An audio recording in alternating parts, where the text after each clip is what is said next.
Hi there, I'm John Lewis. I'm a seminarian for the Diocese of Raleigh. I'd like to talk just a little bit today about hope, authentic hope.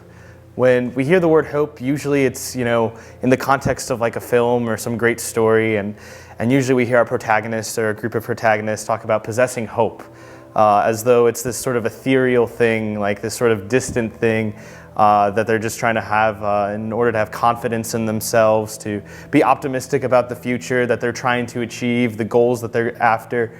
And while that's all very good, we'd like to say that as Catholics, that hope goes a lot deeper than that.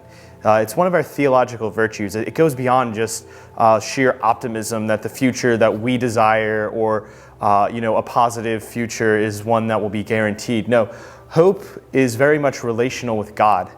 It's trusting that He holds everything within His providence, that He is actively caring for and longing for His people, and even as we're suffering, even as we identify with the cross, He's there in the midst of that with us, knowing that the future, even though it may contain said suffering, it's being taken care of.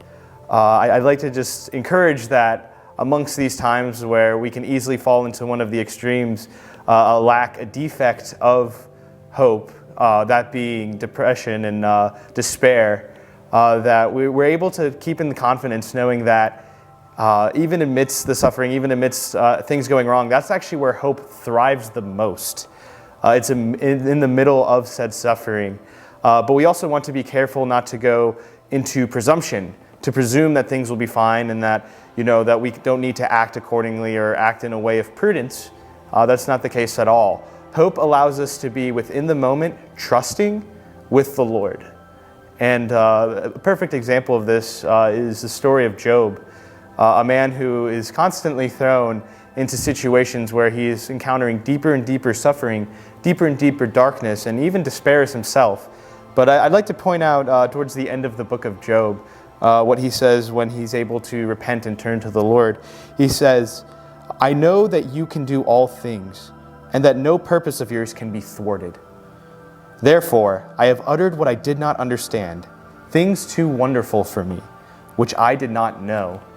I think this encapsulates the idea of hope, that even amidst uncertainty, trials, and whatever sufferings that we might be going through, whether in the grand scope of everything going on in the world around us, or even the personal, intimate sufferings that we might have, that we're hopeful because we know that the Lord is actively reaching out to us in our lives and is actively trying to have that relationship with us that we hope to build with Him. So with that in mind, let us go confidently with great hope in our hearts to echo the words of St. Padre Pio, pray, hope, and don't worry. And may God bless you all and have a great day.